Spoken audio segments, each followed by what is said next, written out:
So, hold on. Before I officially try to organically pivot into the intro moment, I gotta see what my intro cue was, because, like, my notes, like, went all the way down. Hold on.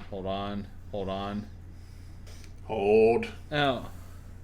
Oh, somehow, some way, it got deleted. So, Oh. well, whatever it was.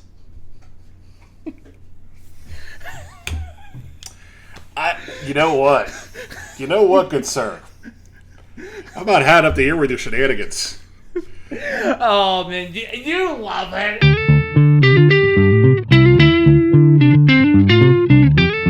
And welcome back, everybody, to the best music podcast on all sides of planet Earth. And the way that we measure that distinction is we travel to Ukraine, and then we go all the way to Uganda, but we take the long way around because we go that extra mile for you, dear listener. This podcast is called Hey, Listen to This, and it is hosted by two dashingly good-looking men who share the same middle name. I'm the one. I'm the only. I'm the one who does not suffer from bird blindness, Ryan James Kearns. Did you say bird blindness? Is that a thing? I did, sir. It's a Peacemaker reference, the show Peacemaker. I just watched the second episode of season 2, and bird blindness was brought up. It's a bit. Gotcha. I was kind of thrown for a loop. I was like, I don't remember that being one of the lyrics in this album we're talking about today, but nonetheless, I will take the more conventional route. I am the one, the only, the I did not get fired from Little Caesars because I never worked there, Matthew James Durzik. And for those of you who wonder it is what we do here on this here podcast called Hey, Listen to This, well, we listen to music, we gather together, and we talk about music. Every week, me and Ryan pick an album to talk about, whether it's an album that's in our collection, whether it's an album we've wanted to listen to but haven't yet, an album that's currently on the charts, an album that is part of a certain theme that we're working on. Whatever the case is, we listen to the album, write down our notes, then come together and talk about them. Track by track, line by line, note by note. We pick out the songs and the moments that we like, the ones that we don't like, if either of those apply. We talk about what we thought stood out, what we thought could have been improved. And at the end of every episode, we give a rating out of 10. We recommend another album based on the one we just talked about. And we pick another album to talk about for the next episode. So, before we talk about the next episode and what that entails, we have to do this episode. And the way we start this episode is we talk about last episode. And last episode, Ryan, we talked about the first live album that we've ever covered here on Hey, Listen to This. And that was Nirvana's MTV Unplugged in New York from 1994. What were your thoughts about that album and covering a live album for the first time? So, I was a little hesitant about covering a live album in general because generally not a huge fan of live recorded music. Yes, I've been known to enjoy a Tiny Desk concert from every now and again, and honestly, the way I've been discovering new bands as of late, well, at least a good portion of it, is through listening to, like, live sessions on KEXP. However, in terms of, like, a whole, like, hey, this is an actual, like, album of live recorded stuff, it's not really my cup of tea. But if we were gonna enjoy any said cups of tea that live music recorded in an album format could present to us, I'm happy that we did MTV Unplugged in New York by Nirvana, because, I mean, it might not be a hot take out there, but I do believe that's probably the most critically acclaimed, the most, like, impactful live album in existence. So yeah, I'm glad that we covered it. It's another classic album in my repertoire that I could pull out for a reference point later on in my music listening journey, and maybe one day I might pick it up on vinyl. But I digress. How about you, Matthew? What are you basically vibing the same with me, or do you have different feelings about last week's review? Pretty much I have the same feelings that you did. I wasn't as hesitant about covering a live album, although there are some restrictions I probably would have with it if given the opportunity. But to me, this album that we talked about was such a wild diversion from what one would expect from a live concert performance that it's ultimately its own original material, filtered through a new band.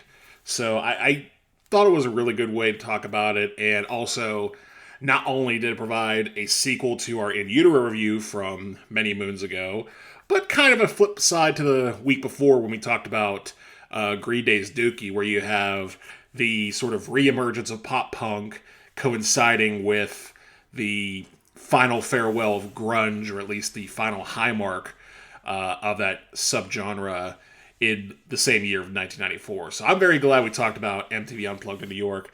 And for those who want our full thoughts, the episode's up. You can go to our various pages and links and find those. We'll discuss those more in length later on in the show. But for now, we are done talking about last week. It is now time this week to talk about this week and this week's album. And Ryan, what are we talking about this week here on Hey Listen to This? So, on this week's episode of Hey Listen to This, I decided to, bring us back into the emo rock world because, like I do, and the band that we're going to be covering on this week's episode of Hey Listen to This is Joyce Manor, and we're going to be covering their latest studio album as of this recording, entitled I Used to Go to This Bar, and it was released, January of this year, January 30th of 2026. So, now, for those of you out there who aren't, clued into the online emo discussion, or basically you have no idea what a Joyce Manor is, and you're like, wait, is that where my grandma lives? Well, dear listener out there, your grandmother may live in Joyce Manor, but we're not talking about your grandmother's residence here tonight on Hey Listen to This. We are going to be talking about the American punk rock band that was formed in Torrance, California in 2008. So, now, let me enlighten the dear listener about said punk rock band and give a little bit of a brief overview and just kind of lightly tell their story because, I don't want to get too lost in the weeds because, for those of you who aren't aware about this album that we're going to be covering here tonight on Hey Listen to This, it's 9 tracks. It's less than 20 minutes. So I don't want to exceed the length of the album's runtime by just talking about the band itself. So I almost feel kind of pressured. But here we go. So the band's current lineup consists of Barry Johnson, Chase Knob, and Matt Ebert. The band's overall musical style, I know I kind of said it was we're going back into the emo rock world, but it's their musical style is rooted in punk rock. Even though, for those of you who have taken a second to listen to multiple albums throughout the band's catalog, or are generally familiar with the band, you kind of know that they kind of changed up their sound over the years. More on that later in the review. The band first gained momentum through word of mouth and early exposure on social media, the good old days before the algorithm took over the world. I digress. So, and fun fact about this group, the group has had a different drummer for each album cycle since 2015. So it's kind of rotating, musical chairs kind of thing there. So, but I digress. A little bit of the band's upbringing here. So Barry Johnson and Chase Knob first met and bonded in late 2008 and decided to form a band on a trip to Disneyland. And the band's name came from an apartment building Johnson would pass on walks. So, unfortunately, we can't have a, hey, guess what their first band name was before they became the band that we know that they are today. So, we can't play that game here tonight. Sadly enough. So, but, time would,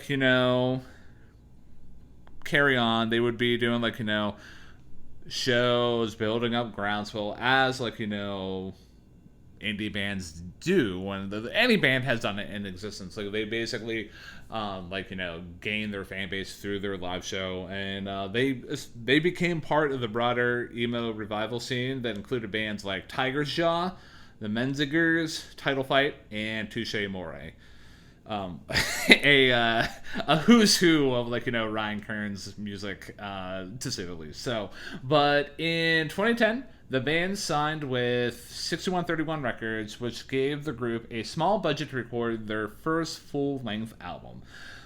That album was released in 2011 and included the single "Constant Headache," which, for those of you who are familiar with the group, that's basically their signature song. That's basically hey, this is the big song from their first album. So, if you don't want to listen to anything from Joyce Manor, just go listen to that. That's a good litmus test, and then go from there. But, moving on. So, yeah, keep in mind, around 2011, pop punk had largely faded from the commercial spotlight, and the band's,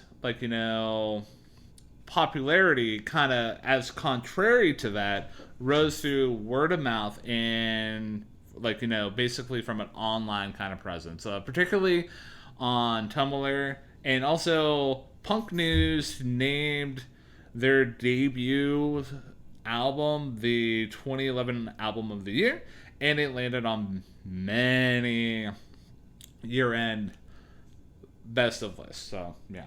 And then, at this point, the band's getting a lot more traction. However, Johnson was kind of, uncomfortable with this attention. He channeled his, angst into the band's next album, 2012's Of All Things, I Will Soon Grow Tired, a 13-minute thrash album that explored their folk punk roots, and also, fun fact, included a cover of Video Killed the Radio Star.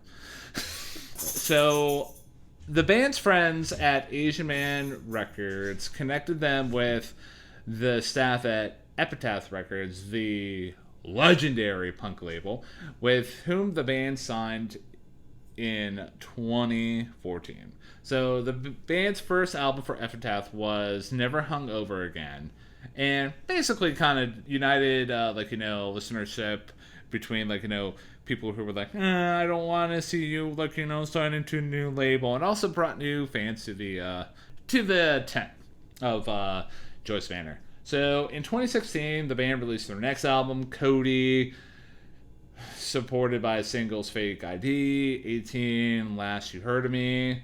And then the band's next album, $1 Million to Kill Me, was released in 2018.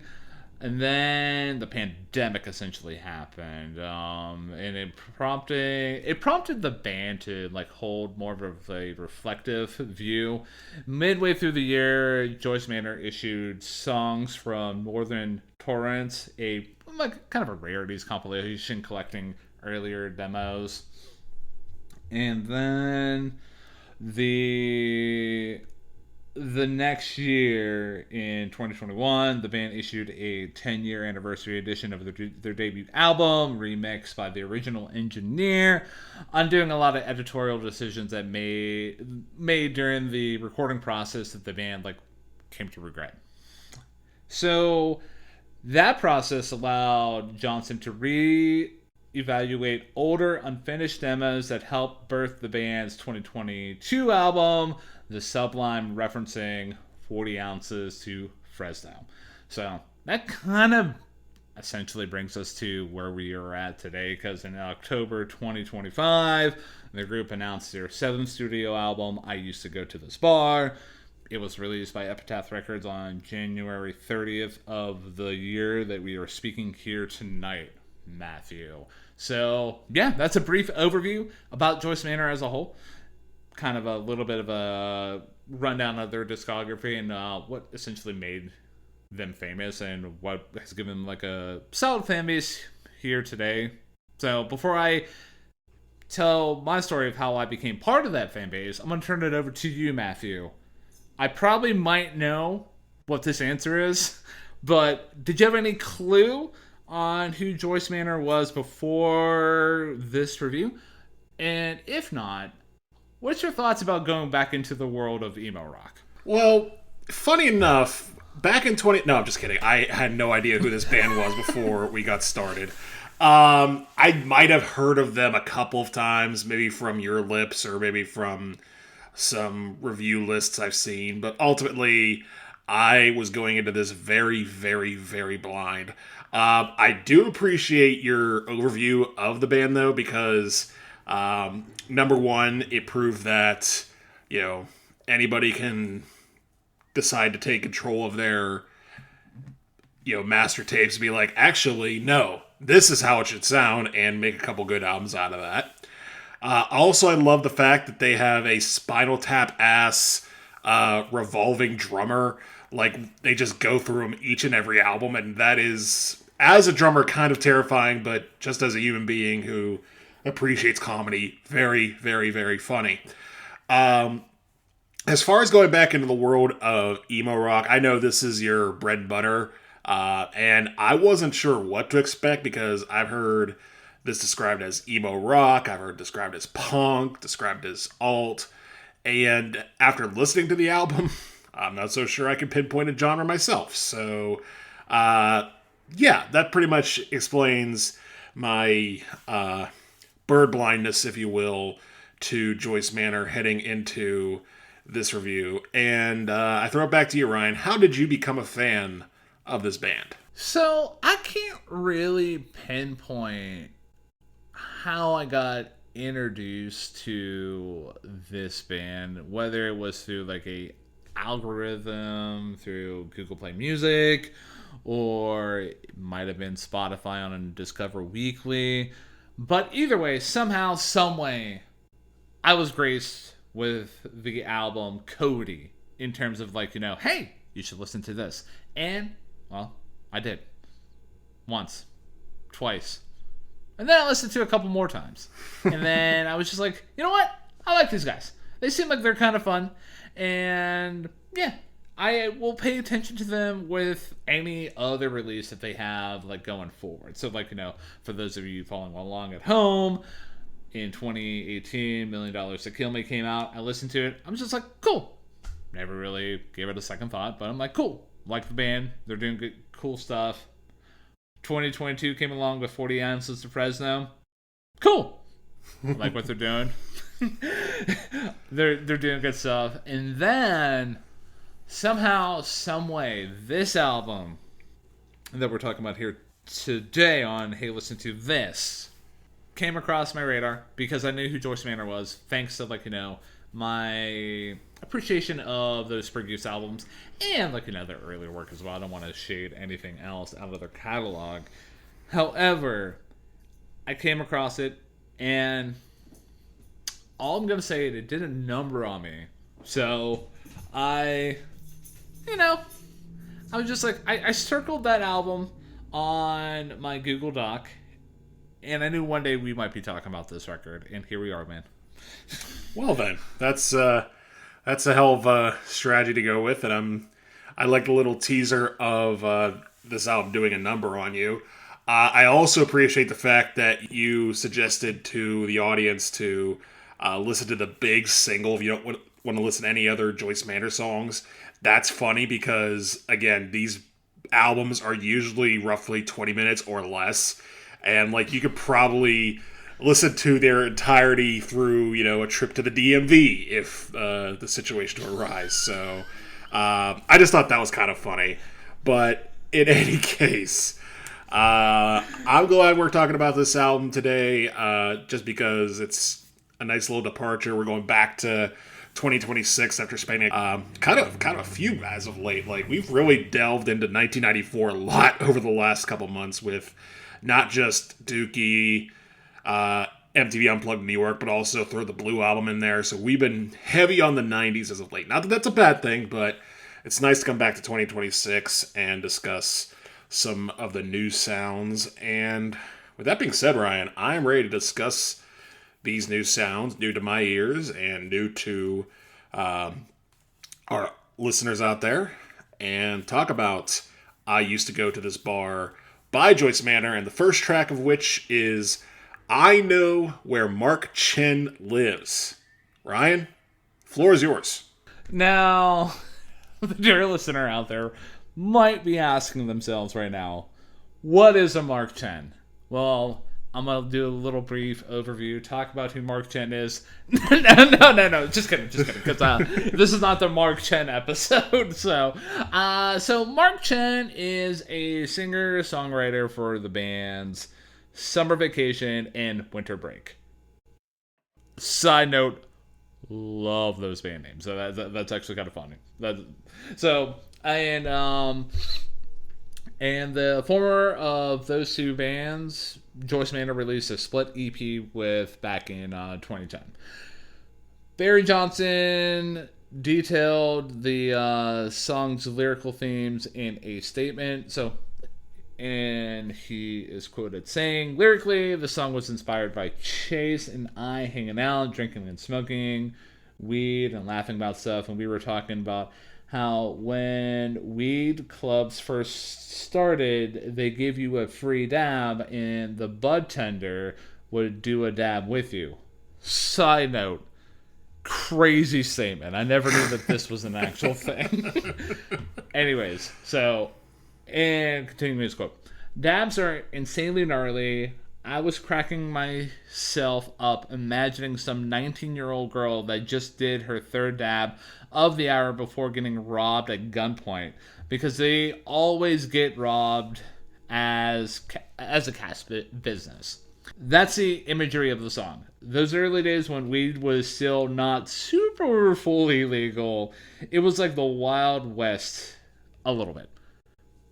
Side note, I didn't get any of that from this song here, but I just wanted to include how kind of crazy Barry Johnson is as a person in terms of his mental process, because yeah, you want to talk about an opener? This is an opener, because right away you get those little guitar strums and you're just like, oh, okay, I've tuned into a rock album. Let's see what this rock album is going to bring to the table. But, yeah, you get the instrumentals kicking in, and then you get the first set of lyrics being, when you can't afford anything anymore, tell me how you gonna swim to shore. And I'm like, oh my god. You want to talk about having the feels hit you right away, and having a definitive opening statement to an LP. We have it here, ladies and gentlemen. Also, one thing that I cannot ignore about this song as a whole, dude, what a banger of a chorus. That chorus is so big, so good. However, it's just so simple. This whole track is almost 2 minutes in length, and in the chorus you basically get the lines, train coming down the track and it almost gave me a heart attack, freight train coming down the track, it almost gave me a heart attack. But the way that the band just basically kind of slams into that chorus, and it creates a great a great chorus, no notes. I just love what's going on there.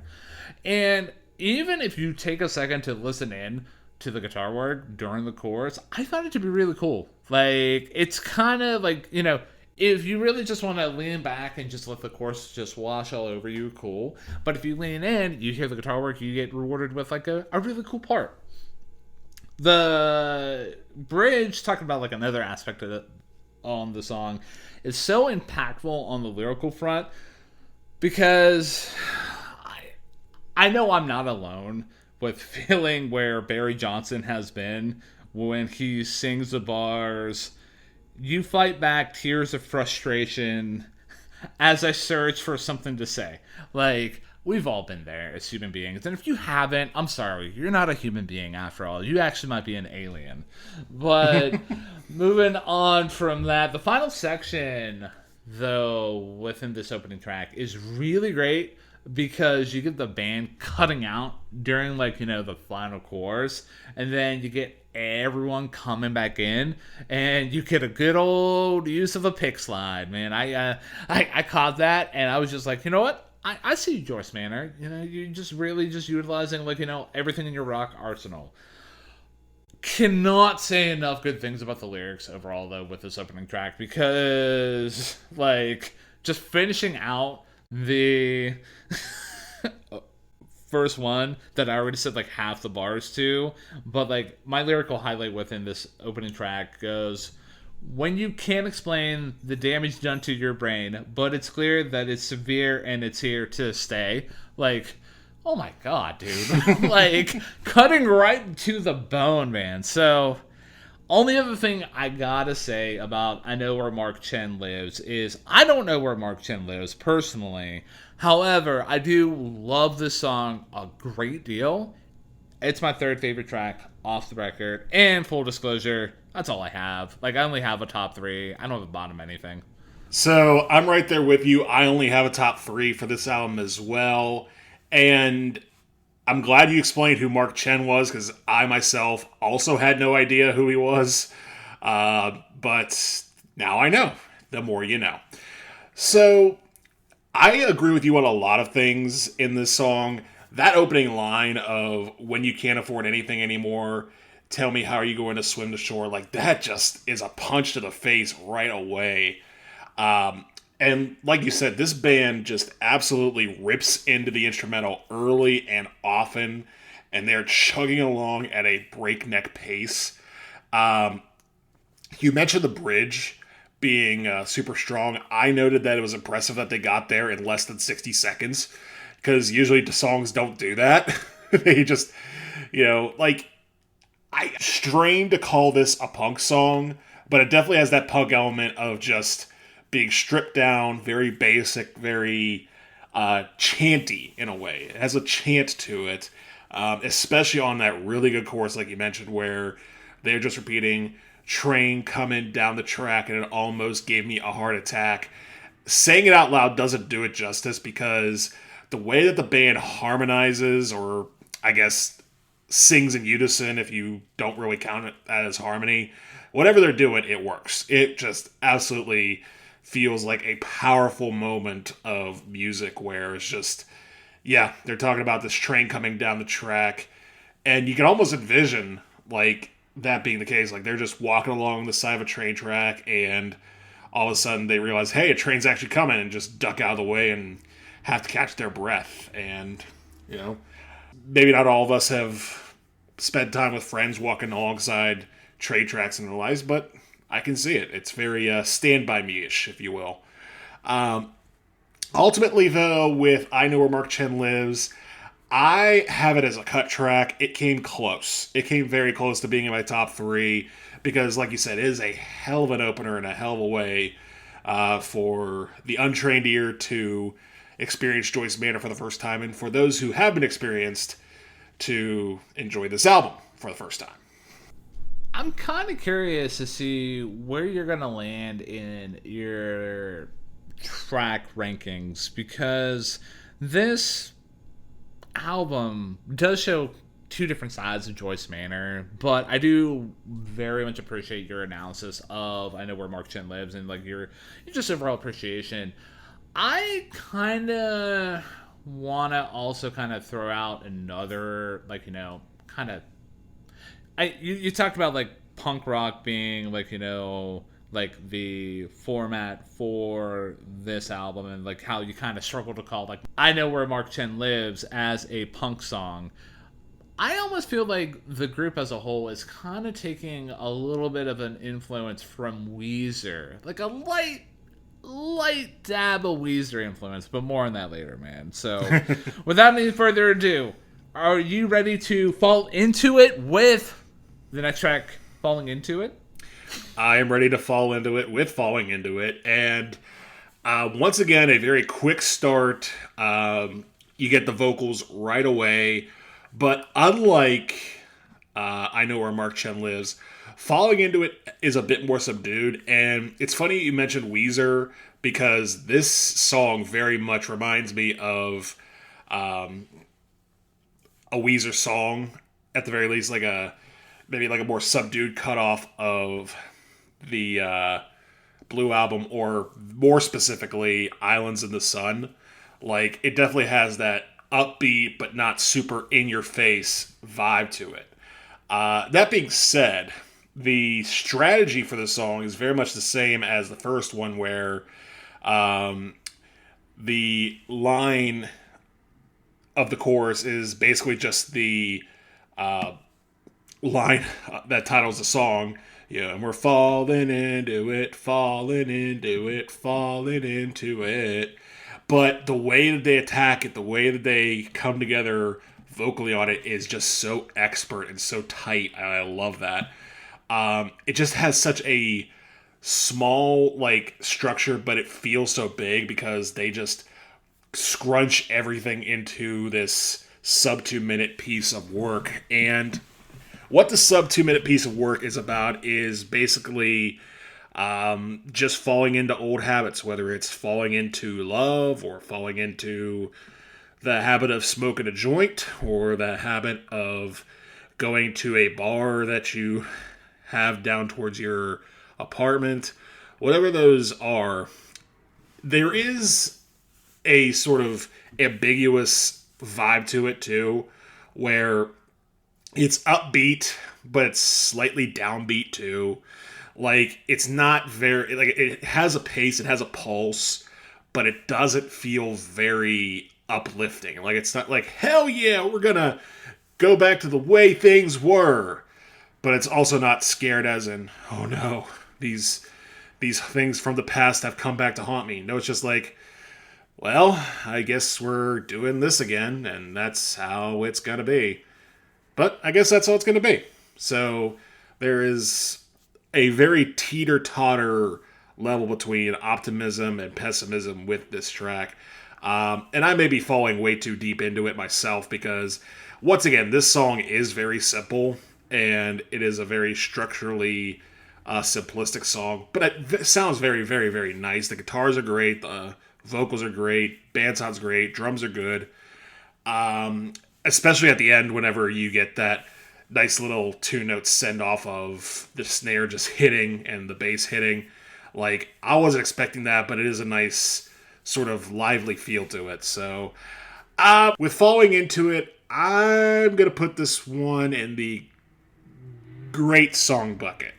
Like, it's not sort of ordinary enough to be just in the good song bucket, but it's a solid song. I like Falling Into It quite a bit. Me too, man. Me too. I do like the song a great deal, and just getting into my thoughts and feelings about it, I think I'm gonna start where basically you kind of started with the chorus. And for me, I know the previous song had more of a slap your mother in the face kind of chorus. This song here, Falling Into It, has such a goddamn earworm of a chorus because love the word choice and basically how it creates a flow, because like you illustrated in your dissection, we're falling into it, falling, like it cascades into each other, and it just creates such a pleasant experience for the dear listener. So yeah, Joyce Manor, they could write a good chorus. Who'd have thunk, man? So and like even going outside of the melody of the chorus, because you think about the melody in the verses, like it's so simple and it's just so smooth, and I just love it so much because it's so playful, and it basically is evocative of the feelings of the song. Like it's the melody throughout this whole song is just, so good. I very much appreciate it. Going into more of the instrumental aspects about the song, everything in the background of this song is so fun. And I just kind of zoomed in on verse 1, for example, because you get the bass coming across, very produced and grounding everything. And then you get the guitar doing arpeggios. And like just the way that creates such an interesting dynamic and within this kind of like, very melodic kind of song. It makes for a pretty good listening experience. The backing vocals that do come in during the chorus, by the way, are they are a treat, especially given the context of the song. And I just appreciate how the way that this song just builds and builds and builds until it pops into a jam session. And like the way that that jam session hits during that break, it's just pure honey for my ears. I very much appreciate it. One lyrical highlight I do want to throw at the dear listener. This line is just so funny. I've got lots of love besides the love of me and you. And it just seems like, on the surface level, it's just like, oh, hey, yeah, look, this is a nice, like, little, like, well, loving kind of, like, line here. And just like, hold on, I've got lots of love besides the love of me and you. And like, oh, wait, do I really matter to this person? So, it's just a nice sentiment. So, I'm walking away falling into it, kind of putting it in the great song bucket. Like, I very much appreciate it. It's not a cut track territory for me, but I very much enjoy the song every single time it comes on in the album. I'm right there with you. Again, there's not a lot to it, but whatever is there is just done so expertly and so, smoothly, like you said, that there's really nothing wrong to say about it. The chorus hits, the lyrics are good, and everything just comes together so cleanly. But that being said, I say we move right along with the next track, which is All My Friends Are So Depressed. Oh, man. What a track title, man. So, yeah, we kind of get a stylistic switch up with this song here, because I identified like the whole style as like a country western kind of style infused with like, punk rock elements, which for me, that's a flex. But I enjoy it when a band flexes properly, because if they flex and it doesn't land, I'm like, whatever. I don't think we ever really come across that in our show. Digressive. Let me get back to Joyce Manor talk here.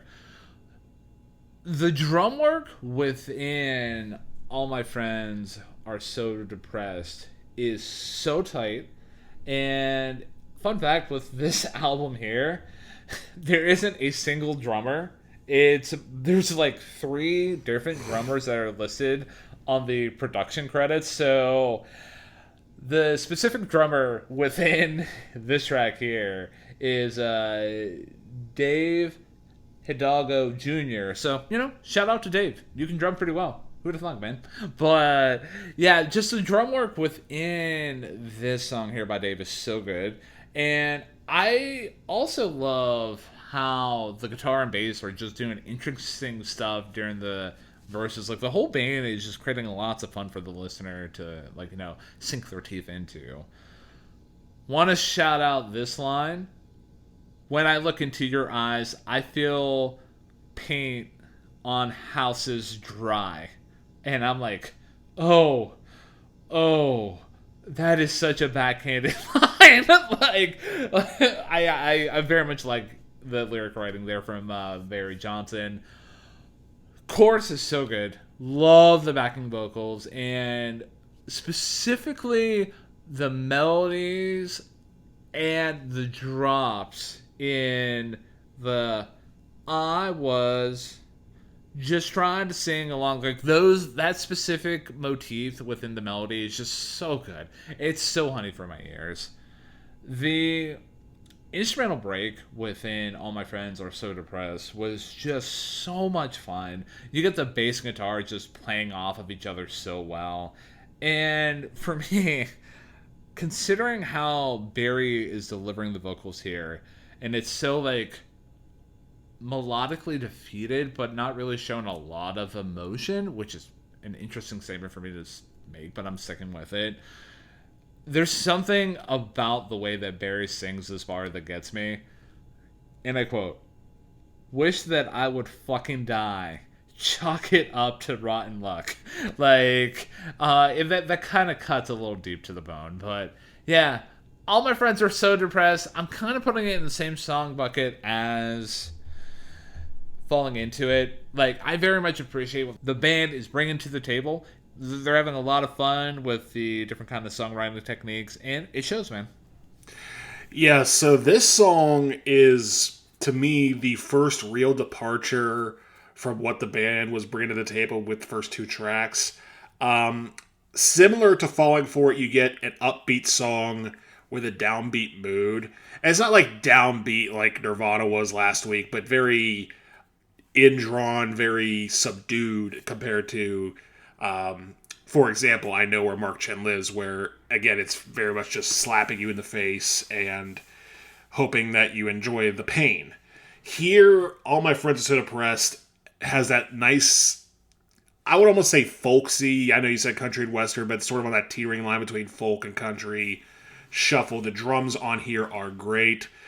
Shout out to Dave Hidalgo Jr. for putting on that performance. It is really, really, really good. And the 2 differences I noticed between this song and the other 2. First of all, the song opens up instrumentally with a riff instead of going straight to the vocals. And so we talked about before letting a song breathe. It feels like this song breathes for the first time throughout the entire album, where you're not just diving feet first into lyrics and drums and guitars and harmony, which is nice. I do like that. And you talk about the chorus. Dude, that chorus is fantastic. You talk about the trade-offs, those little drops of, hey, I was. Love those. Love those, love those, love those, love those. And I love also how you mentioned just how, despite how sort of early morning shuffling, sunny it sounds with the instrumentation, you get lines like, wish I would die, blame it on rotten luck. And then you get, to me, the ultimate highlight of the song, which is right where they sing the title, which is 3 p.m., can't get dressed, all my friends are so depressed. That line reminds me so much of the song Pinch Me by Bare Naked Ladies, where it's just so down, so not feeling like doing anything that I can't even get dressed, and the day is almost done. It's 3 p.m. There's only so many hours left before you're supposed to go to sleep, and it's just not there. And that is a feeling that I've had many times in my life. I'm sure a lot of people listening have had that feeling of, you want to get the day started, or you at least want to get the night started, and you just can't bring yourself to do it. And him realizing that he's not alone in this, it's depressing, but it's also comforting. It's a shared grief. It's a shared problem. And I just love that. I love that feeling. But ultimately, what really makes this song sound so good is that chorus, the instrumentation, and just the overall sweep and ease of the band and the vocals throughout. It's just so, so good. We have finally cracked my top 3 with All My Friends Are So Depressed. And we have not just cracked it, we have crowned it. It's my favorite track on the album. You know what? I very much appreciate that, because this song definitely deserves its flowers. It's a very good song, man, and you did a very good job, singing its praises. So yeah, I definitely co-sign that, even though it's not in my top 3. I appreciate your admiration for it, my dude. I appreciate that. Yeah, it's just whenever I pick my favorite songs off an album, sometimes, especially if it's an album I'm not as familiar with, like this, I always come back to this question. Out of all the songs from this album, which one did I appreciate the most, and which one has stuck with me the most? And to me, it was close, but All My Friends Are So Depressed took that crown, because again, that chorus is just so good. So good. Without any further ado, Matthew, are you ready to kick it into the next track here, which is, whatever it was? Well, sure, whatever it was. I'll talk about it. So, whatever it was takes things back to the power dynamic and the sonic dynamic that we heard with I Know Where Mark Chen Lives, which is just fast-paced, loud vocals, loud guitars, loud everything. And once again, they are not wasting any time diving right into it.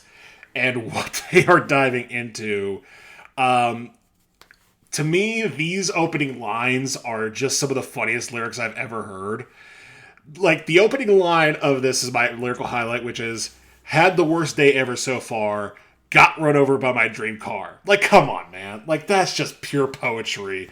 Like, the imagination it takes to come up with something like that is just so wonderful.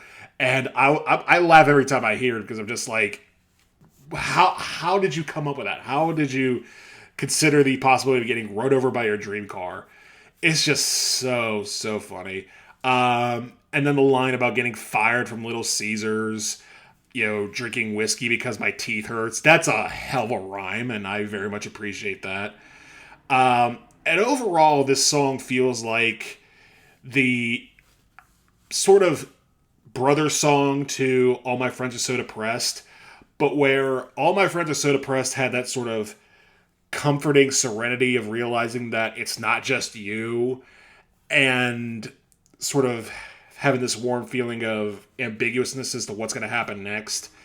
Well, whatever it was, chooses what's going to happen next by going into burnt out nihilism, saying, yeah, you know what, this sucks, whatever, I just, look, it just is what it is, man. You're not going to convince me that, things are going to get better, whatever it was, whatever it is. And I feel like that is just very, very nice. The band, once again, continues to kick ass, and everything just sounds so good. And then you get that solo, which just kind of rips. My lone slight criticism of this song, and it's a very, very slight one, is that for as short as these songs have been, they've all felt complete. They've all felt like finished products. Here, that solo kind of just cuts off at the very end, and you kind of want a little bit more from this song, like maybe another chorus or something like that. It's a very slight nitpick, but enough of one where I'm putting, well, whatever it was in a cut track territory. Didn't quite make my top 3, but still, that opening part itself is just great, and this track is just fun to listen to, no matter what. Absolutely, man. I had that noted as like one of the things I wanted to talk about within my discussion of this track, because again, just to shout out that opening phrase, it's just so great. I love it so much. But moving on from that, though, just the groove overall that is established in the verses. Like, this is where I kind of had my first, like, oh, hey, these guys have listened to Weezer, because yeah, you get a lot of Weezer vibes here in the verses, and it just, like, the vibes work so well. Like, I very much appreciate the influences that come across in the verses there. And just also the way that everything begins with that little, like, acoustic guitar strumming, and then you get kicked into the main groove of the song. But, dear Mother of God, that chorus just fucking rules. Like, for me, I love how big it is. And one thing that made me appreciate that chorus even more while doing this review is I realized that the backing vocals are doing a response to finish off the main thought that the main vocals were laying down on the table. So just to highlight what I'm talking about, for those of you who aren't looking at any lyric sheet right now, just to tell you about, like, the first bar within the chorus, well, whatever it was, and then the backing vocals come in with, I'll live without it. And the way that that plays out through the entirety of that chorus, like, chef's kiss, tis peak, absolute cinema for my ears, man. I just can't say enough good things about it. And just the way that the whole song just plays out, it's just an absolute pleasure for me to listen to. Slight disagreement on the ending solo / jam session. I thought it was a nice capstone to the whole track. I didn't want, like, another chorus, because for me, another chorus might have been a little bit too much sauce on the already perfect sandwich that you would eat after getting fired from Little Caesars and drinking whiskey because your teeth hurt. But I digress. One other thing I want to mention about that ending jam session, though, is I do believe I hear horns in that outro. Like, and I do, like, I can very much appreciate what's being brought to the table there. And it just maybe might be, like, really good production from the producer there. But only other thing I got to say about, well, whatever it was, is it's my favorite track off the whole record. I love this song so much. And I very much respect that, man. It is a hell of a track, and it's just a good, fun time. I do appreciate you bringing up the horns, though, because that just kind of makes this whole song and the album as a whole even funnier to me. Just because I can imagine, for as short as some of these moments are, we'll talk about another one in a few tracks here, where you just imagine somebody that they've hired to come up and do this like 30-second bit, and then that's it for the entire album. So I imagine them playing like, it's like, we're playing, I used to go to this bar live, and they bring up the saxophone player and the horn players for this 30-second bit, and then that's it, they're done for the night. Go back to your seat and have your beer and whatnot. So speaking of having a beer, the next track on this album is the title track called I Used to Go to This Bar. It's the closer or the halfway point of this 20-minute album. And Ryan, floor is yours on this one. So, with I Used to Go to This Bar, we get more of the melodic side of Joyce Manor here. And I kind of, didn't realize how dark this song is, but just before we get into that meeting, because that'll be my last little thought about the track as a whole, the overall structure of the song is still great. I very much appreciate what's being brought to the table here. The guitar work kicking everything off is solid. You get almost kind of two licks that kind of sandwich into each other and kind of kick off the whole groove of the song. And I very much appreciate that, because they're two, yes, they're guitar licks, and yes, they're kind of doing the same thing, but they're very much having different purposes within this song here in terms of song composition. The lyric delivery from Barry on this one, especially on the verses, it's so jam-packed. He's trying to get in as many words as possible. And for me, he sticks the landing. I very much appreciate what's being brought to the table here. Course knows what it's doing, and it does it well. It's very much still that heartland kind of rock kind of feel that we got within, All My Friends Are So Depressed, and maybe to a lesser extent falling into it. But the chorus here works very well. The second verse I want to bring into focus here, because for me, it basically gave this whole song a whole new meaning, and it's so sad. So, and the verse reads, "And when I think about your face, there's always something hard to place. The way the light would hit your features when we were hanging by the bleachers. Your funeral I didn't make, but that ain't what keeps me awake. It's not the money I still owe you or the photographs I'll never show you." And, compound that with the chorus reading, "Time goes by so slowly, baby, I wish you were here." This is pretty much, yes, songs about, within the first verse, oh, hey, I usually go to this bar, it was very close to my apartment. But there's also a element of sadness of, wanting a friend to still be there. Now, I don't know if it's a friend or a significant other who passed away, but either way, it just adds a whole degree of sadness to the whole song. And yeah, just the one last note about this song here. In an interview, Barry explained that this song was inspired by the very visceral feeling of walking by a bar during the day and just smelling stale beer and just wanting to get really fucking drunk at 1 p.m. Man, day drinking ain't it the best, man? So, he went on to say, "It's kind of like your whole day could go differently. You're like, damn, that smells like fun. The smell of bar carpet just does something in my brain. But then you look in the bar and it's beyond depressing in there." So, yeah, that kind of does sum up the whole vibe and theme of the song as a whole. For me, out of all due respect, it's going in the great song bucket. I very much appreciate what the song's bringing into the table. Yeah, you mentioned how this song just has a very folksy feel to it and a lot more of a summer feel, similar to All My Friends Are So Depressed. I noticed that too. It definitely has a bit of that more melodic touch when you get to that chorus that just repeats, "Time goes by so slowly, baby, I wish you were here." And it definitely has a melancholic feel to it. That second verse, like you mentioned, does paint the entire picture of how sad the situation is.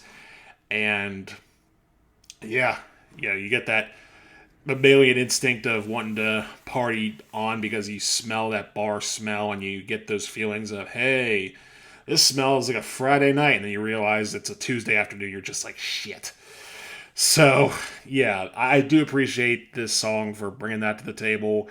I love the way that the verses are fleshed out here. On the first verse, when he goes, "I used to go to this bar, down near my apartment," and I was just like, okay, that is a strong songwriting move, and I very much appreciate that.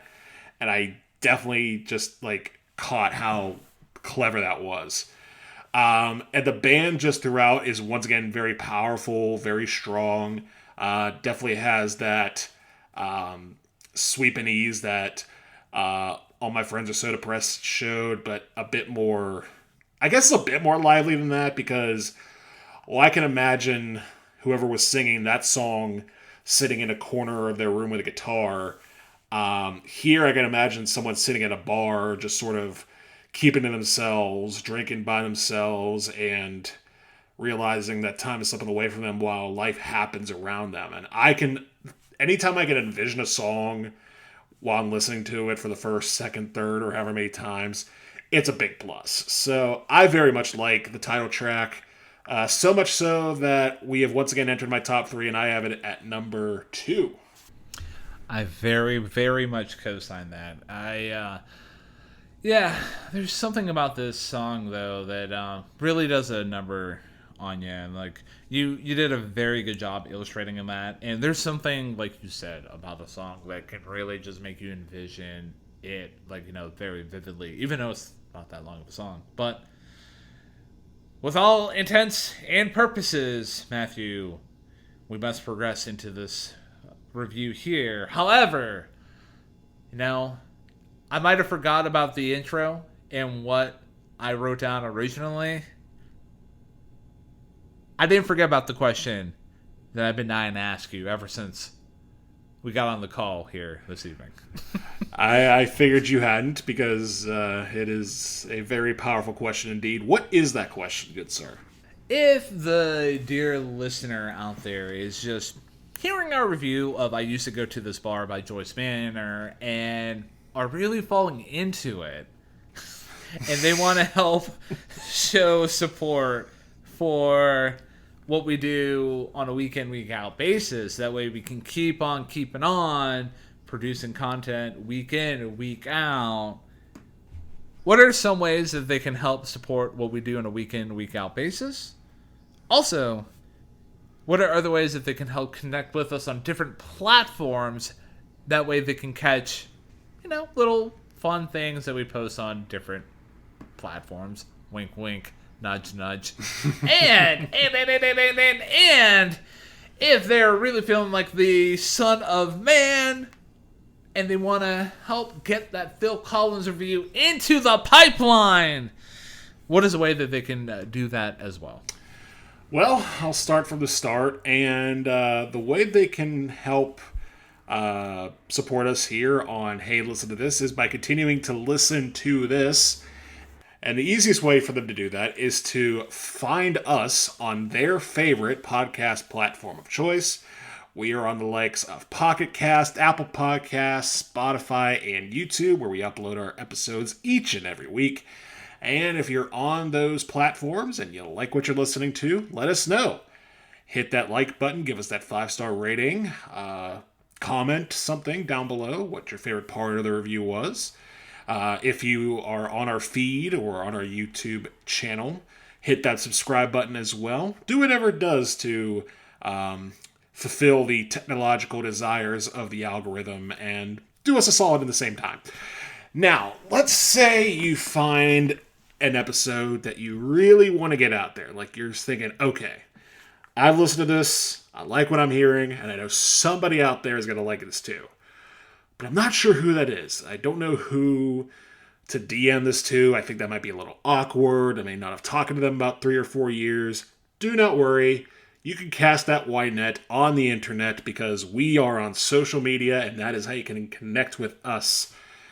If you are on the sites of Blue Sky, Facebook, Instagram, and Threads, that is where you can find us on Hey Listen to This. And if you like our pages or subscribe to our feeds, you can get updates on not just all new episodes, but every once in a while we'll bring up an old episode from the past if it happens to fall on an anniversary of said review. And that is how you can stay in touch with us each and every step of the way. And if you're looking for us on those social media sites, you can either type in our government name of Hey Listen to This, or you can use the username, which is ttheylisten. Again, that is ttheylisten. That is our username on social media. And speaking of ttheylisten, if you want to reach out to us directly, but you do not know us directly, do not worry. We have an email address that will take care of that for you, and that is ttheylisten@gmail.com. Again, that is ttheylisten@gmail.com. If you want to reach out to us directly, leave us some positive feedback, leave us some critical feedback, or, as Ryan suggests, take up that challenge of Men Yonder and Wide and suggest that Phil Collins interview. Or, if you're not feeling like a titanic feat, request an album of your own choosing, because we have done listener requests in the past, and we would love to do them again. So, to recap, if you're wanting to listen to Hey Listen to This, you can find us on any podcast platform of choice, including Pocket Cast, Spotify, Apple Podcasts, and YouTube. If you're looking for us on social media, you can find us on Blue Sky, Facebook, Instagram, and Threads. And if you're looking to reach out to us directly, you can find us at the email address of ttheylisten@gmail.com. And for those of you who have done any or all of those things throughout our first 130 plus episodes of Hey Listen to This, as always, thank you. Again, we are just two dudes who like to talk about music. We're not part of any major podcast network. We're not sponsored by Little Caesars. We're not sponsored by your local bar. We're not sponsored by any major train company. We are just guys who like to talk about music. And from one guy to another guy, Ryan, as always, thank you for being such a great co-host. I'm glad you came up with Joyce Manor on this one. I had never heard of them. And I've done that to you many a times too, but each and every time, whether it's a band we know or a band we don't, we have a good time talking about it, man. Absolutely, man. And it's always a nice thing for us to do, explore this dynamic of the different kind of musical backgrounds that we come from, whether it's a listenership kind of approach, or just what our taste is, in general. And I also very much enjoy when we come together and we talk about very popular releases, whether we like it or not. We've covered the gamut of Olivia Rodrigo. We've covered essentially all the major pop girlies out there. And I know he's not a pop girly out there, but we've also covered Justin Bieber. If you want to go check out our thoughts and feelings about, those albums, there's a YouTube playlist out there for all the pop music reviews that we've done, but we've covered Taylor Swift twice. We did Chapel Roan, Sabrina Carpenter. We basically kind of run the gamut in terms of pop music, for better or for worse. Maybe one day we'll really take the plunge and cover a Tate McRae. But in the meantime, we must keep on keeping on, and we got to keep this gravy train rolling while we're talking about Joyce Manor going to this bar and talking about how they used to go to this bar. And the way that we do that is we get into the back half of the review, and the first track up for discussion is After All You Put Me Through, the kind of track that I kind of used as a psychological condition at the end of last week's review. This was my PTSD psychological condition. It may be a little loose, but I digress. Matthew, you have the honors. Kick us off here. Hey, listen, loose ties are ties nonetheless, as long as they don't completely fall apart. So, After All You Put Me Through, the first thing I noticed is how the key is the same from I Used to Go to This Bar, and because of that, it almost made me feel like this is a bit of a reprise to I Used to Go to This Bar. And then the lyrics kick in and somewhat solidify that theory, because it feels like, I don't know if the person that Barry is talking about on this song is in the same category or the same person as I Used to Go to This Bar, the person who whose funeral they did not go to. But the feeling has gone from I miss you to you know what, I still miss you, or I still have these thoughts of you and they still have a permanent feeling in my mind, but I'm through feeling blue and it's all because of you. So again, it's taking the feeling of missing someone to the point of, you know what, I don't know if I am over you or haven't been able to clear you from my memory, but I have to move on. I have to stop feeling blue, letting these feelings drag me down, and I gotta just get out of there. Musically speaking, this song is pretty good. It definitely sounds, again, somewhat similar, maybe a bit more straightforward than I Used to Go to This Bar did. I definitely noticed towards the end you get a bit more string action than before. I don't know if those are real live strings or synth strings. In either case, I did notice them adding a little bit of a layer at the end there. But overall, with After All You Put Me Through, this is the first song I'm going to put in the good song bucket because it's solid. I like it. Didn't really shake my nerves a whole lot compared to some of the other ones, but I still like it quite a lot. So, for me, with this song here, like, you did a good job with the lyrical analysis aspect of it, so kudos to you for that. There's not really much I can add. I would only start my overall analysis with the song by giving my lyrical highlight, which is found in verse 2, which reads, "Ashes through ashes we crawl, as it was shown, did we not know?" So, kind of a play on the ashes to ashes, dusk to dusk kind of thing. That's the only clever aspect about that lyric bar that I did appreciate. But yeah, the overall aspect, composition about the song, it's like you illustrated, it's definitely back into the more chill vibe of Joyce Manor through and through. We'll say there's a lot of fun parts within the song, though. I just feel like each part of the band is doing a fun thing during the verses. And fun fact, the drummer on this track, once again, is Mr. Dave Hidalgo Jr. So, shout out to him. He's doing the Lord's work, apparently. And just also, separately, the guitar and bass parts during the verses, they were also doing, a lot of fun stuff. And it's just very interesting. You have such a compact song, but there's very interesting stuff within it. Because, yes, we kind of talked about how, they have punk roots, and you could easily do, a Ramones, where you just hit 3 chords, and, you just basically, repeat it until, 2 minutes are up, and then, you're like, oh, okay, on to the next one. Joyce Manor does a different kind of thing with a song like this here. The chorus, though, the melody on that chorus is undeniable. It is so impactful, and I just love it. every single time. I felt like you talk about the strings, and you were like, I don't know if it's strings or synth strings.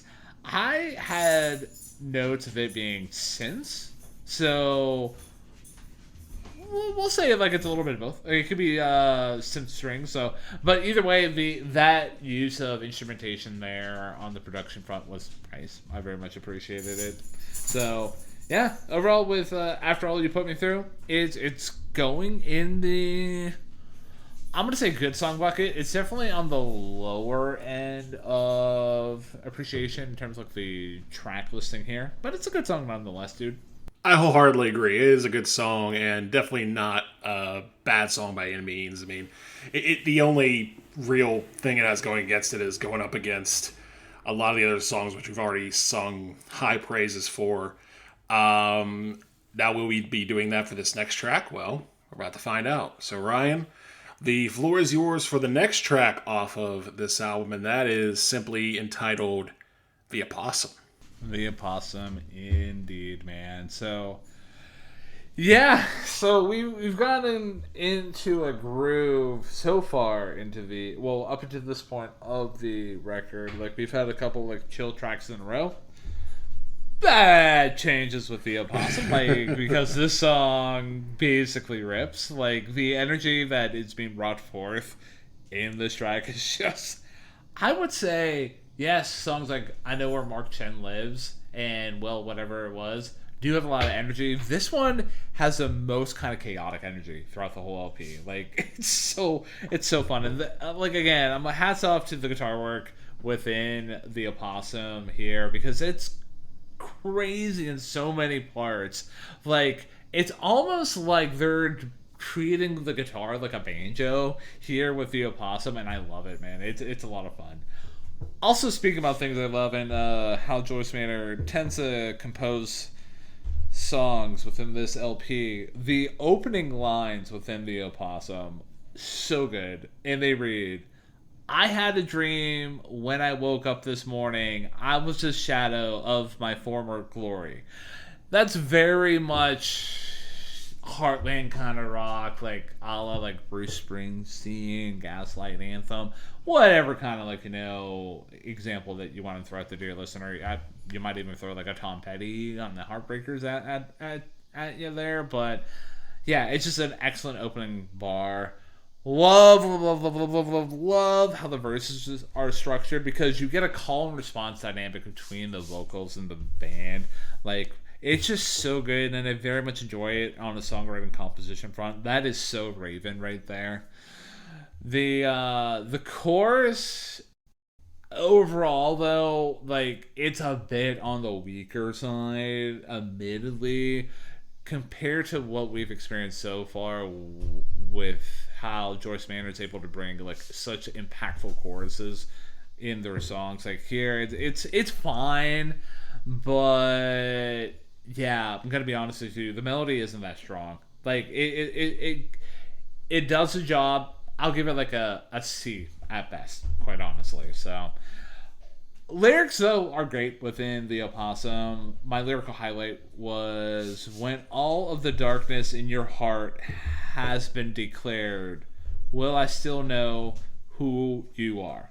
Like, I very much appreciate that. That's basically talking about, like, hey, once I know all your darkness, all the darkness within you, like, will I still look at you the same way? So, yeah, I very much appreciated that. So, yeah, with the Opossum here, I'm going to throw it in the good song. No. Actually, after further reflection, because of just how crazy everything is and how the call and response dynamics play off and the lyrics are, I'm going to throw it in cut track territory. Like, if it wasn't for the chorus having, like, not that strong of a melody, we would be looking at a top 3 spot here. Maybe potentially. I do like I Know Where Mark Chen Lives a whole hell of a lot, more so than the Opossum. But yeah, it's cut track territory for me, dude. So I'll start with your main criticism with the chorus not being very big and out there. I do agree with you on that among some Titanic choruses that we've gotten, like I used to go to this bar, like all my friends are so depressed, like I know where Mark Chen lives. This one doesn't quite come up to snuff, but what it lacks in chorus, it makes up for pretty much in everything else. I'm surprised you didn't mention the drum intro because hell yeah, dude. Like, hell yeah, that drum intro.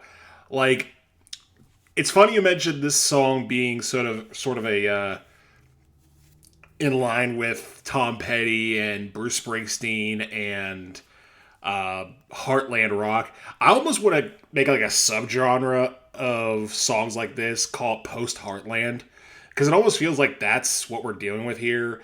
Like the same sort of Heartland groove with the strumming guitars and the shuffling drums. But instead of being Heartland America, it's Heartland America after the factories closed down, after years of ruin has set in, and after years of people handing down certain drugs to one another. Which brings us to the titular Opossum. Because the Opossum is, from what I gather in this song, a dude that used to get weed for the protagonist. And it is through that underground that he understands all the darkness that surrounds him and all the darkness that surrounds the person that they're talking to in this song. I noticed that the synth padding is once again still there, but more so than After All You Put Me Through, it feels more like it's layering than just sort of sticking out there. Like with After All You Put Me Through, I noticed the synth sort of were like its own solo piece, and I thought that's kind of interesting, but here it just feels like an added instrument into the grand concourse of sound that you get. It is a grand concourse. Like, for a song that's so short and doesn't really have much of a pop of a chorus, the whole is greater than the sum of its parts because it almost feels very theatrical in its presentation. Like, you're getting just swells of instruments at any given time. And it feels more like a sort of side piece or side quest in this story than anything else. I really like this song a lot, so much so that we have completed my top 3.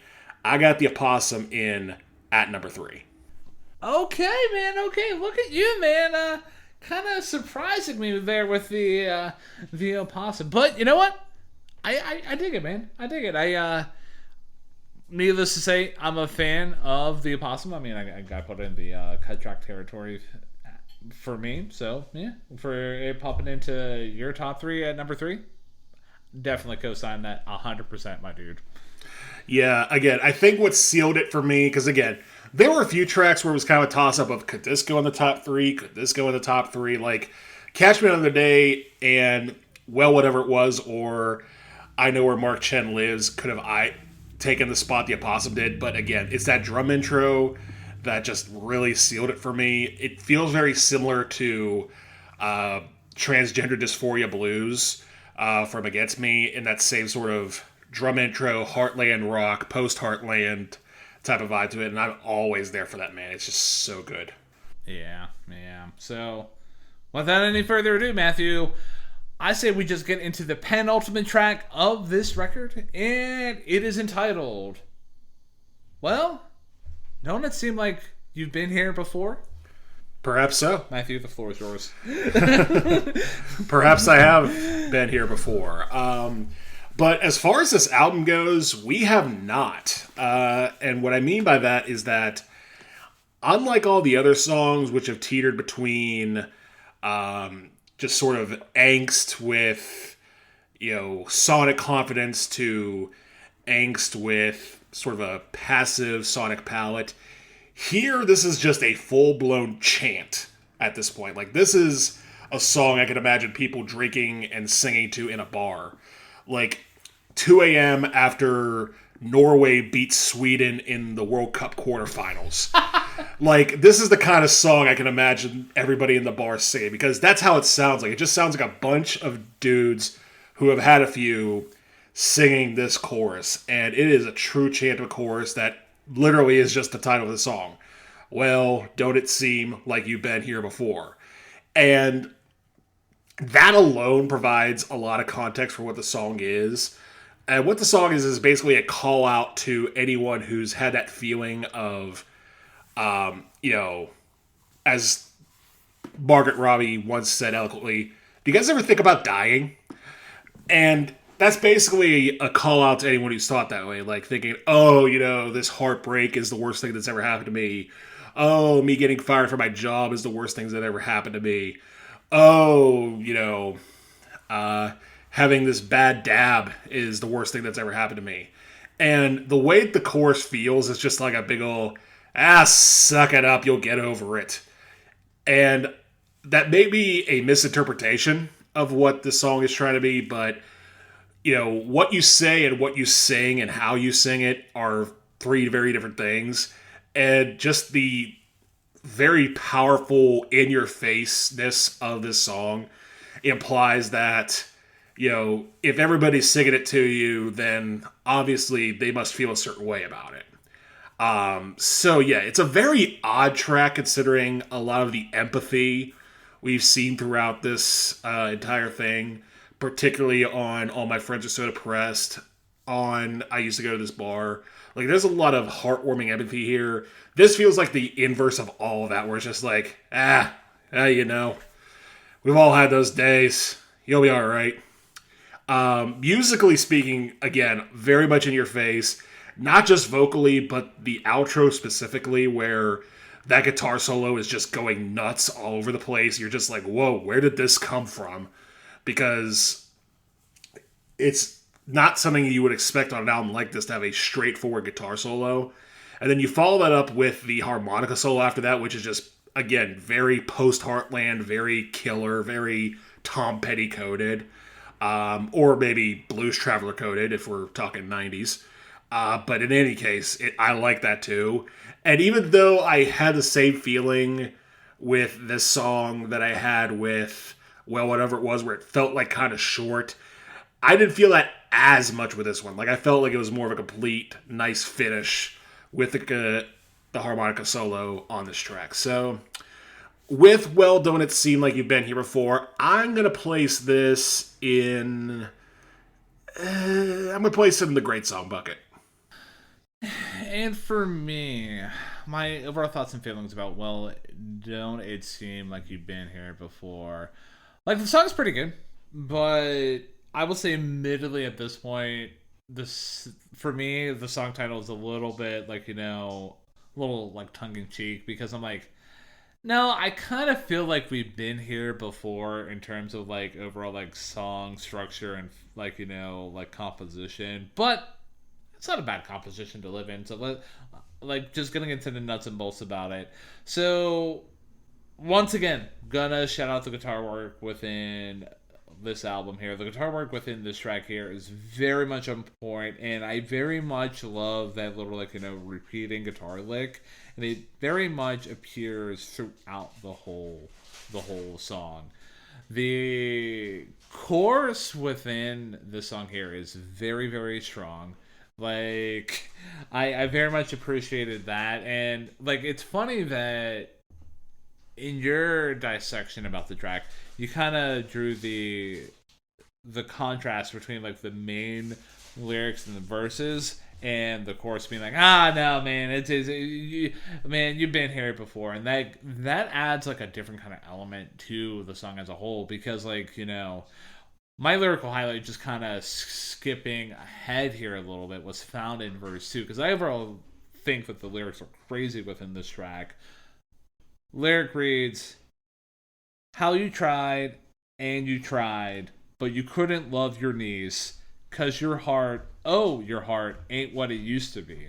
And just to have that kind of like struggle, like inability to love like a family member like that is just, I don't know, like just really, really kind of heartbreaking. And like how you have that up against a chorus being like, well, doesn't seem like you've been here before. And I kind of love that. The stripped back instrumentation within the verses was great. I very much love how that contrasts versus the chorus. Love Barry's delivery on the bars. like, just like on an emotional front of oh thank God they can't see you like this, because the way that he delivers that, you can kind of feel him bleeding onto the page there. So I very much appreciated that. Jam session at the end was nice, very much like when a set of instruments are allowed to breathe, and it just basically kind of almost brings everything to a close thematically, or at least it kind of feels like this could have been the closing track. But in the meantime, I feel like with Well, Don't It Seem Like You've Been Here Before, I'm going to put it in the great song bucket. I very much appreciate it, and it's always a pleasure for me every single time I come across it during album listens. I'm right there with you. Again, it's so off-putting and so out of left field thematically that I couldn't bring it to myself to bring it into even a cut track territory, because there is a bit of a meanness to it that sort of threw me. But if you're not paying attention to the deeper meaning, it's just a great fun song to listen to.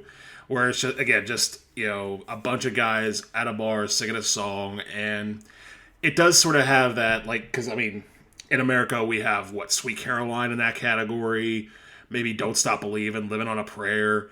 This feels more true blue, authentic, over-the-pond stuff, even though these guys are, in fact, from California. But that's a side point. Like this song, like you, I have it in a great song bucket, and that brings us to the final song in your top 3, and the final song on this album. It is called Grey Guitar. And Ryan, the floor is yours. I'm gonna pick up my Grey Guitar and tell you about this song here, man. Kudos to you for kind of highlighting the obvious there. So, but yeah, obviously for me, fantastic way to end off the record. Like, the one thing that I very much appreciated coming out of the gate, again, I'm going to sound like a broken record here throughout this whole review, but the work from the guitar, again, is on point. The melody here, though, it's not even just a lick, just a melody coming from the guitar is great. The chorus is so good. Like, the melody is so strong and the lyrics are fantastic. And going into, like, just talking about the lyrics here for a second within Grey Guitar, I love the repetition of the line, I said, I think Danielle's dead. And it just really grounds the song in, I don't know, like, I don't want to say, like, a down-to-earth kind of aspect about it, but it focuses the listener on what, like, what their attention should be. And, like, this, just the death of, like, this person in general. And, like, just kind of going into, like, the lyrics as a whole, though, like, fleshing that out a little bit more. Because I feel like the lyrics overall within Grey Guitar are amazing. Like, and speaking about, like, how Danielle's dead, this line here kind of really struck me. It's my lyrical highlight. And it reads, but something struck me like lightning. Now I see how she died. A brick of lead in her stead. 1,000 swords in her mind. And for those of you who can't kind of read between the lines there, the reason why Danielle's dead is she suffered from mental illness, and she unfortunately decided to take her own life. So, and just a line of, like, 1,000 swords in her mind. Again, chef's kiss on the lyrical writing aspect of that, because it's phenomenal.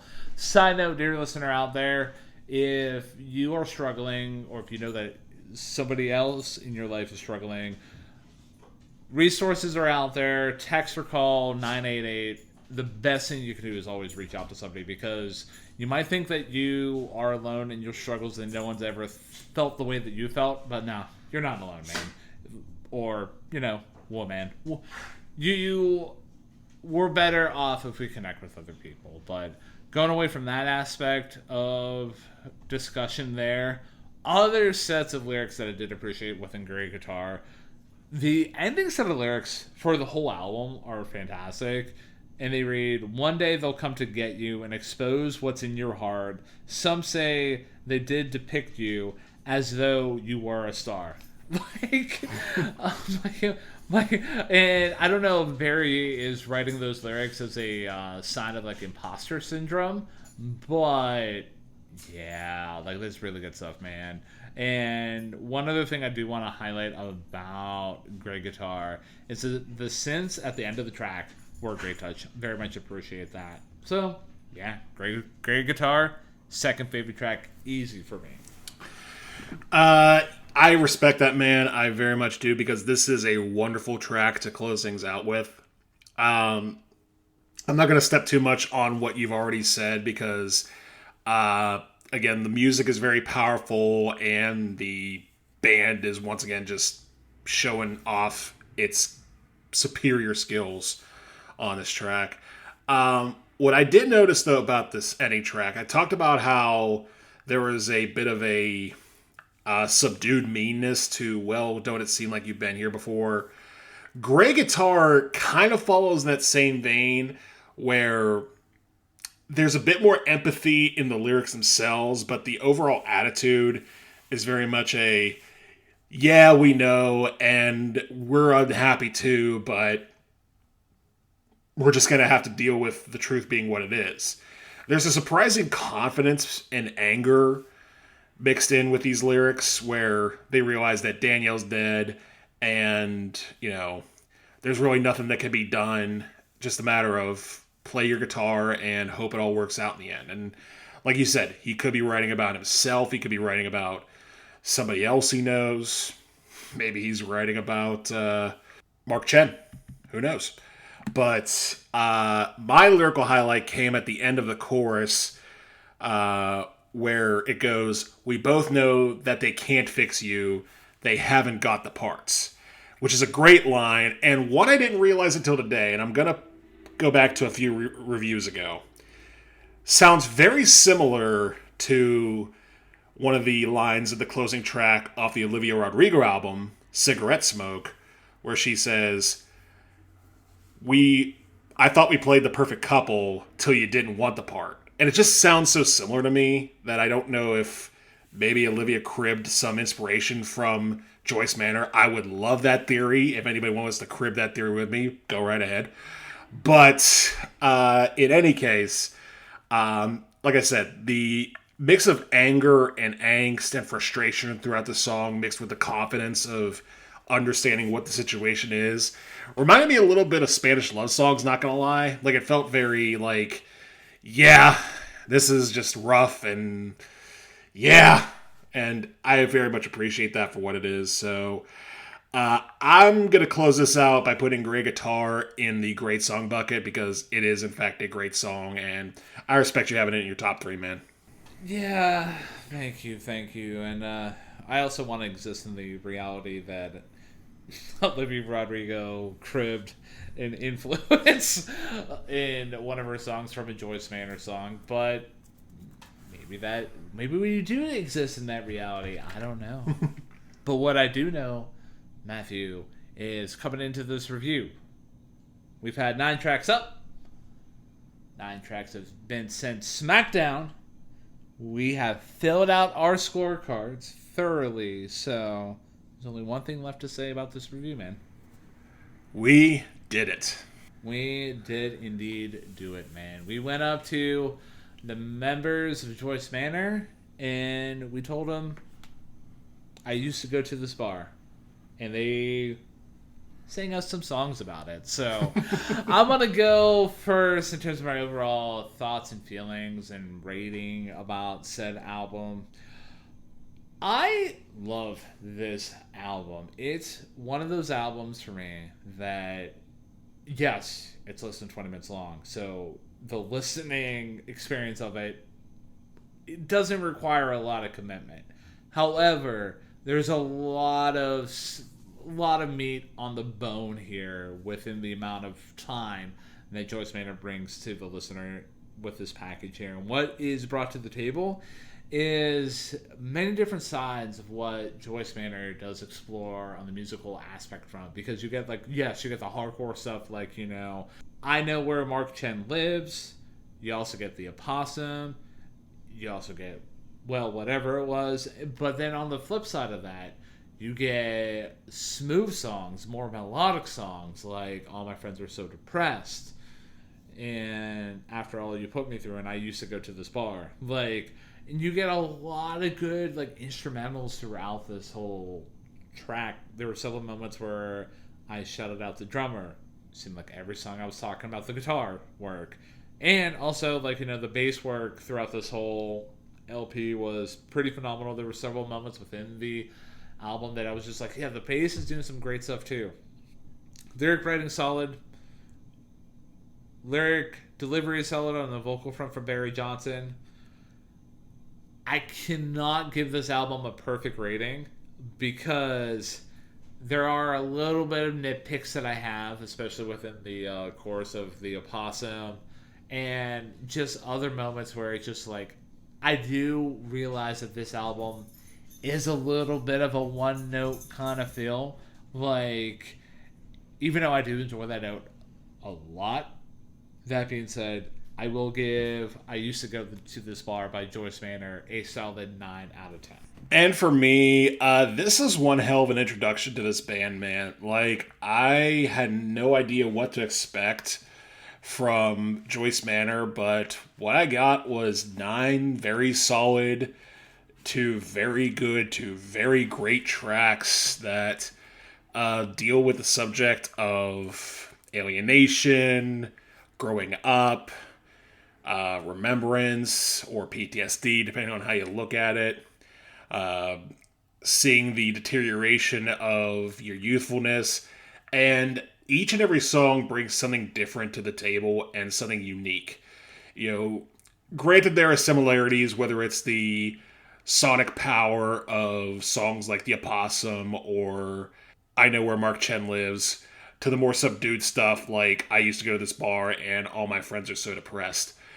And that blend showcases this band's just overall palette of song structure and song execution, which I very much appreciated. I dug the lyrics pretty much throughout. I don't think there was really a bad note throughout the entire record where there was nothing wrong and nothing where it was like, they could have done that better. I mean, were there things I could have appreciated better? Possibly.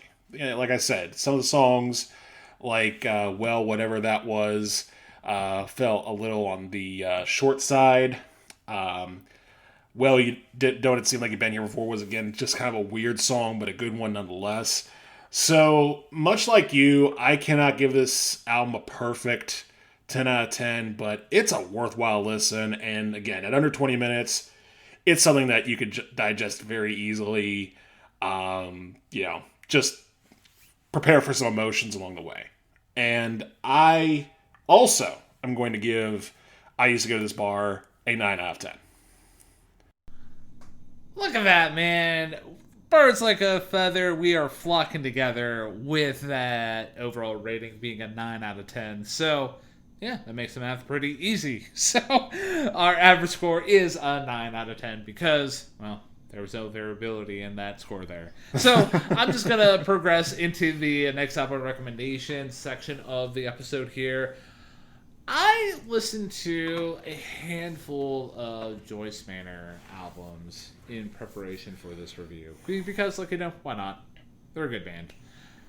And while I could go with their self-titled debut record, because it does contain the signature song, Constant Headache, which I still recommend wholeheartedly, I'm going to go with their album that that did introduce me to the group, Cody, released in 2016, because, I feel like it's the best representation of what Joyce Manor is bringing to the table here with the record that we just got done talking about. A lot of good, melodic, punk rock stuff within that LP.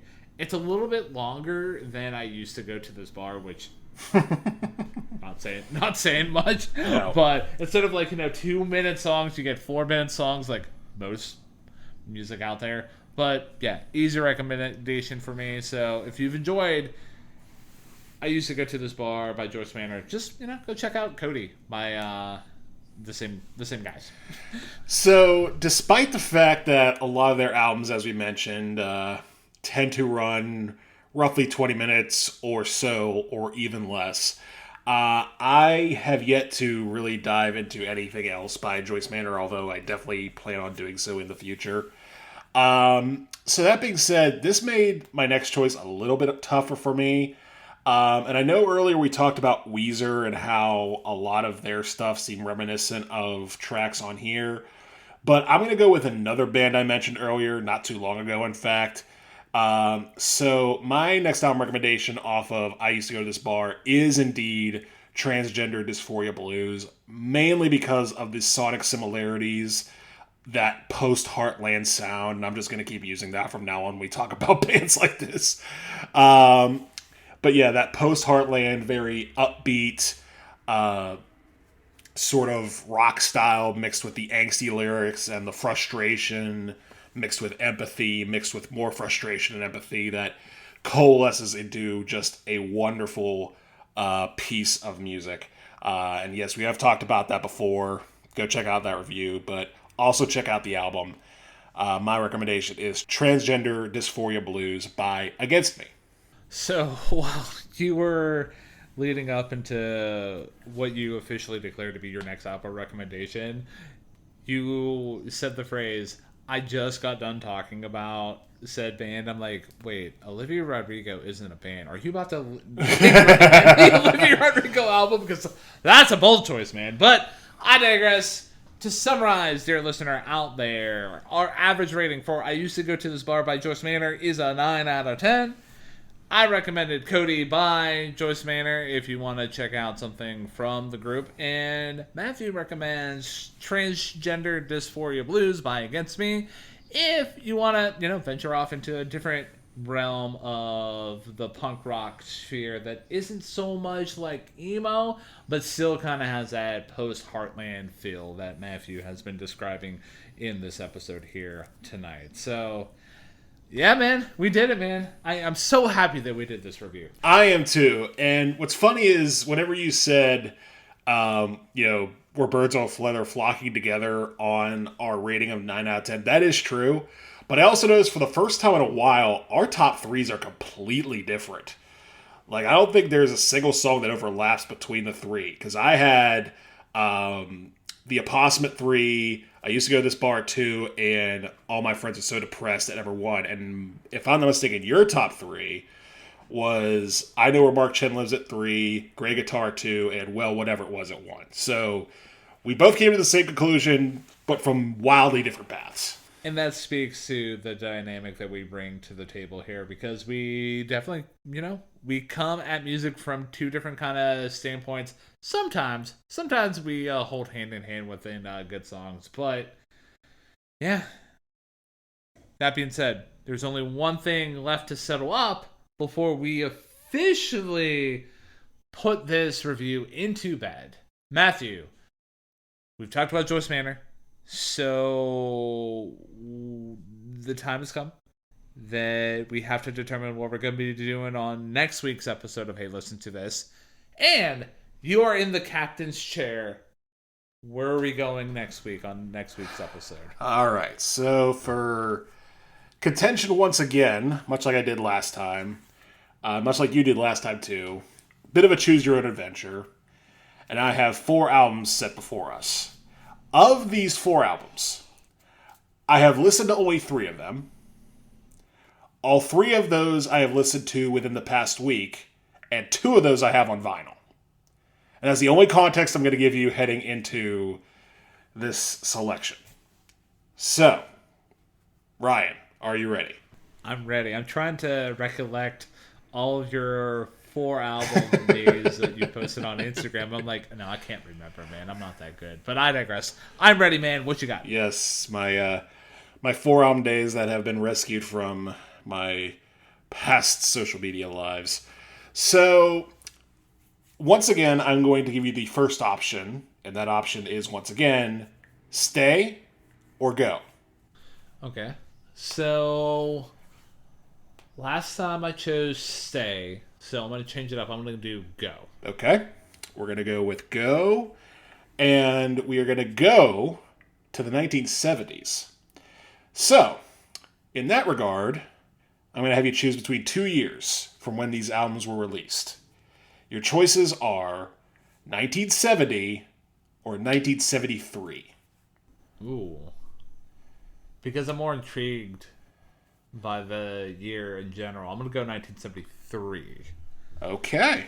All right. So, for the first time in this show's history, at least as far as I'm concerned, we're going to be diving into the world of Philadelphia soul.